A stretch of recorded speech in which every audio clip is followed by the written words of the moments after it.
I was on Skype to my mother and she was like, "What's that on your arm?" And I was like, "Oh, it's that freckle that it came there a few years ago." And she was like, "All right, I think it's after getting bigger, you should really go and get it checked out." And I never did. Like, she was at me all summer to do it. I looked on Google and then the results were kind of frightening, so I was like, maybe I should go and get it checked out just in case. There are a couple of simple steps to try and reduce your risk of melanoma. The first is to stay out of the sun and seek the shade. The second is to cover up using a hat, clothing and sunglasses. And finally, use a sun protection factor.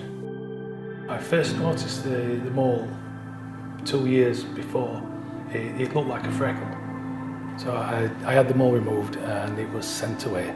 And 2 weeks later, I got a phone call from my GP. That's when he told me it weren't good news, it was cancer. I think more men die from melanoma because of putting it on the long finger and not getting the diagnosis, late getting the diagnosis. The first thing I noticed on my skin was a tiny little lump. It turns out it was actually a freckle that actually turned cancerous. I remember the day the doctor told me that I had melanoma, skin cancer. All I heard was cancer. I didn't hear anything else. What surprised me was that having fair skin, being blonde, we are very susceptible. I've had 2 lots of chemotherapy. I've also had 2 lots of immune therapy. So hopefully we will have good results in possibly 2 months' time. If you're using your sun protection factor so that you can sunbathe, then that is the wrong way to use it. You should be reducing your sun exposure by not seeking out the sun and by following the rest of the Sun Smart Code.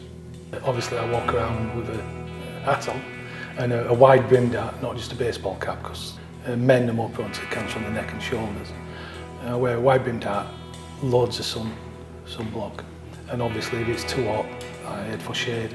Well, now that I have malignant melanoma, I take extra care of my skin.